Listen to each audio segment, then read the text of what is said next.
Sabe, existe uma força quase invisível que mexe com os preços de tudo que a gente consome, do pãozinho na padaria até a gasolina no posto. O nome dela é elasticidade. E quando a gente entende como ela funciona, o mundo da economia, bom, ele se revela de um jeito completamente diferente. Para a gente começar, que tal um paradoxo? Uma daquelas coisas que parecem não fazer o menor sentido. Imagina o seguinte, uma universidade anuncia uma descoberta incrível, um novo tipo de trigo que aumenta a produção em 20%. Parece uma notícia maravilhosa para os agricultores, não é? Afinal, mais produto para vender deveria significar mais dinheiro no bolso. Mas, e se não for bem assim? E se essa ótima notícia, na verdade, for uma péssima notícia para as finanças deles? Olha só o que acontece na prática. A inovação, claro, aumenta a oferta. A quantidade vendida sobe de 100 para 110. Só que o efeito colateral disso é uma queda brutal no preço, de 3 para 2 dólares. E aí, quando a gente faz a conta final, a receita total dos agricultores despenca. Pensa bem, eles trabalharam mais, colheram mais e no fim do dia levaram menos dinheiro para casa. Como assim, né? Pois é. Fica claro que só saber a direção da mudança, se o preço sobe ou desce, não basta. A gente precisa de algo mais. A gente precisa medir a intensidade da reação. Qual é o tamanho do impacto? É aqui que entra uma das ferramentas mais importantes da economia, o centro da nossa conversa de hoje. Então, vamos ao que interessa. Como é que a gente mede essa tal reação do mercado? Vamos definir e explorar essa ferramenta que vai nos ajudar a entender por que, às vezes, boas notícias podem trazer resultados bem inesperados. E o nome dessa ferramenta é elasticidade.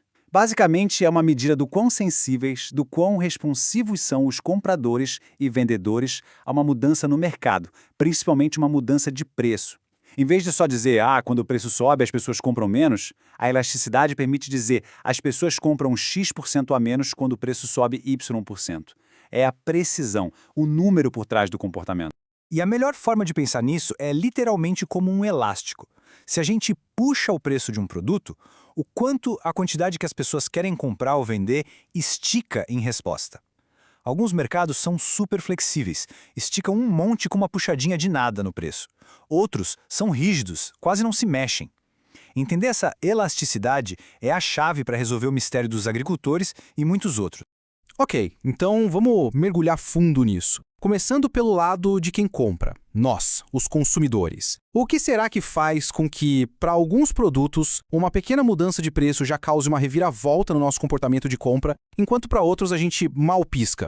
Basicamente, são 3 as grandes razões que explicam essa sensibilidade toda. A primeira é se existem outras opções, outros produtos que fazem a mesma coisa. A segunda é se a gente vê aquele produto como algo essencial ou como um luxo. E a terceira, que é muito importante, é o tempo. Vamos ver cada uma delas. Olha só como a simples existência de uma alternativa já muda tudo. Pensa na manteiga. Se o preço dela sobe muito, o que a gente faz? Pega a margarina que está ali do lado. Fácil. Por isso, a demanda por manteiga é elástica. Agora, e os ovos? Tenta achar um bom substituto para o ovo numa receita de bolo. É complicado, né? Então, mesmo que o preço suba, as pessoas continuam comprando. A demanda é inelástica. Outro ponto-chave é se a gente encara algo como necessidade ou como luxo. Por exemplo, uma consulta médica. Se o preço dobrar, quem está doente provavelmente não vai deixar de ir. É uma necessidade. A demanda é inelástica. Agora, um veleiro, se o preço de um veleiro sobe, a decisão de comprar pode ser adiada por anos ou até cancelada. É um luxo, então a demanda é bem elástica. E aí entra o fator tempo, que é fascinante. Pega o caso da gasolina. Se o preço sobe hoje, amanhã todo mundo ainda precisa trabalhar de carro. No curto prazo, a reação é pequena, a demanda é inelástica. Mas com o passar dos anos, as pessoas se adaptam. Elas começam a comprar carros mais econômicos, se mudam para mais perto do trabalho, usam mais transporte público. No longo prazo, a resposta é muito maior. A demanda fica bem mais elástica. Tudo isso que a gente falou fica muito claro visualmente num gráfico. A forma da curva de demanda diz tudo sobre a elasticidade. No caso mais extremo, temos a demanda perfeitamente inelástica. A curva é uma linha reta vertical. Isso quer dizer que o preço pode ir para a lua, mas a quantidade que as pessoas compram é exatamente a mesma. Pense num remédio vital, como a insulina para quem tem diabetes. Agora, um caso mais comum, a demanda é inelástica. A curva é bem íngreme, quase vertical, percebe? O preço sobe um monte, tipo 22%, mas o consumo cai só um pouquinho, 11%. A reação é fraca. É o caso da gasolina no curto prazo ou dos ovos que a gente viu. E aqui, olha o outro extremo, Uma curva de demanda elástica é bem mais deitada, mais plana. Isso mostra que os consumidores são super sensíveis ao preço. Um aumento de 22% no preço aqui provoca uma queda gigantesca de 67% na quantidade vendida. A resposta do consumidor é enorme. É o caso típico de bens de luxo ou produtos com muitos substitutos. E tem um truquezinho visual para não esquecer mais. As curvas que são mais verticais, ou seja, as inelásticas, se parecem com a letra I maiúscula. É um macete simples, mas que ajuda muito a lembrar do conceito na hora.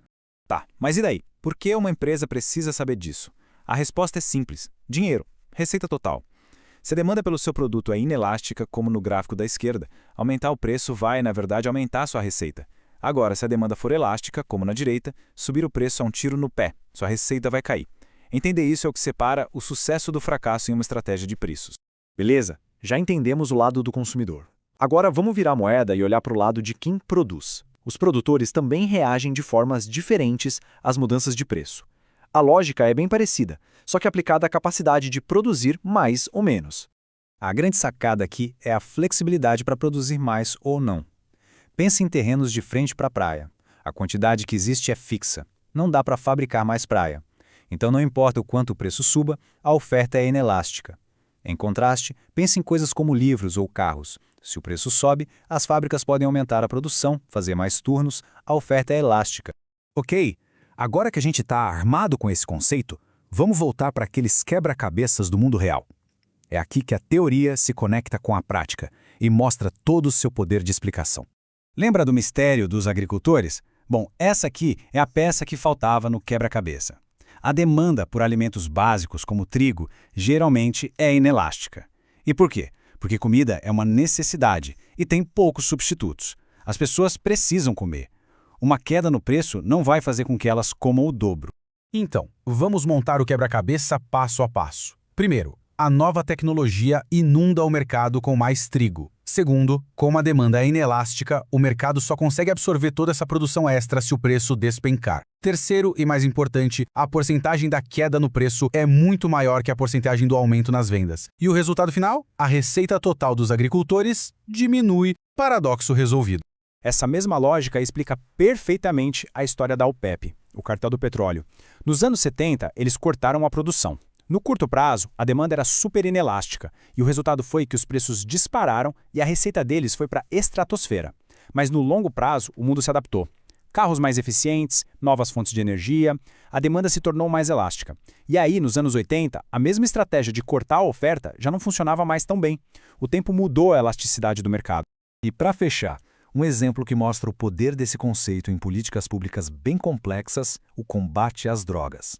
A demanda por drogas por parte de dependentes é, como se pode imaginar, extremamente inelástica. Uma política de proibição, que foca em reduzir a oferta, acaba jogando o preço lá para cima. Como os usuários precisam da droga de qualquer jeito, o resultado pode ser um aumento da criminalidade para sustentar o vício mais caro. Por outro lado, a análise econômica sugere que uma política de educação que busca reduzir a demanda teria um efeito diferente.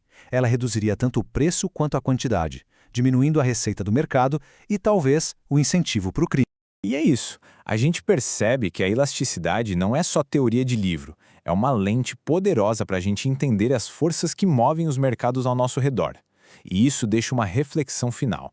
Se o imposto aumenta o preço de um produto, e a gente sabe o que acontece com a receita quando se aumenta o preço de um bem com demanda inelástica, que tipo de produto do nosso dia a dia parece ser o alvo perfeito para os governos aplicarem impostos? A resposta, como a gente viu, está toda na elasticidade.